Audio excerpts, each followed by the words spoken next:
Yeah, it is. It is dying. But what kind of game doesn't die?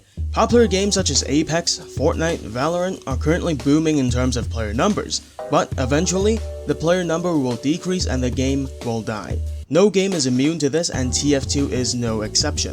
But there are factors that will speed up a game's death. If a game doesn't receive any updates for a long period of time, players will lose interest in it and leave, causing the game to eventually die.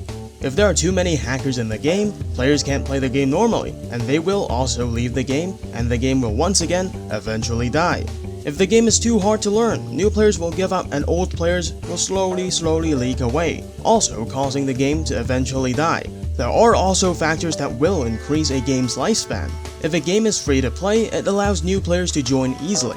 If the game is easy to run, people with weaker hardware can still play the game, therefore increasing player numbers. If a game is so special that no other thing can replace it, old players will leave at a slower pace. As you can see, there are many factors that affect a game's lifespan, so don't just focus on the negative side of things. Yes, TF2 has 60 billion bots, it hasn't received an update in 5 years, but it's a free-to-play game that's both easy to run and very special. If you don't believe me, at least believe in the Steam charts. It might look a bit bad now, but if you compare it to like 2019, the difference is absolutely night and day. I've seen a lot of people complaining about how lazy, greedy, and horrible Valve is. You know, they're abandoning the TF2 community. All they release are hack crates because all they want is money and blah blah blah.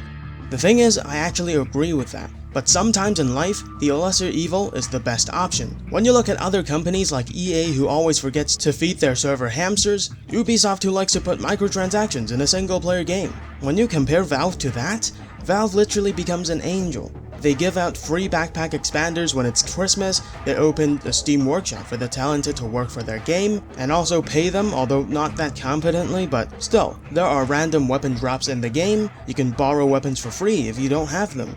These are really small things, but to me at least, it shows that Valve is just that little bit better than their competitors, and frankly, all companies in the world want to make money, right? Valve is still just a company, so don't think of them too highly, you know?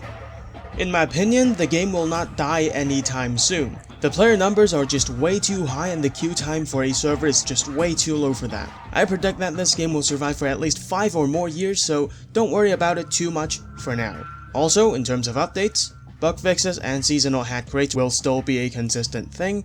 For content updates, I think that there may eventually be one. Left 4 Dead 2 got a big community update 9 years after its last one. It included a new map, quality of life changes, and some brand new weapons. It's not totally insane to think that the same may happen to TF2 as well. Of course, it may happen or it may not happen. Nothing is confirmed, so I'd say not expecting anything is the best bet. At the end of the day, Valve is just a company and TF2 is just a product made by them. Enjoy TF2 while it lasts, and thanks for watching.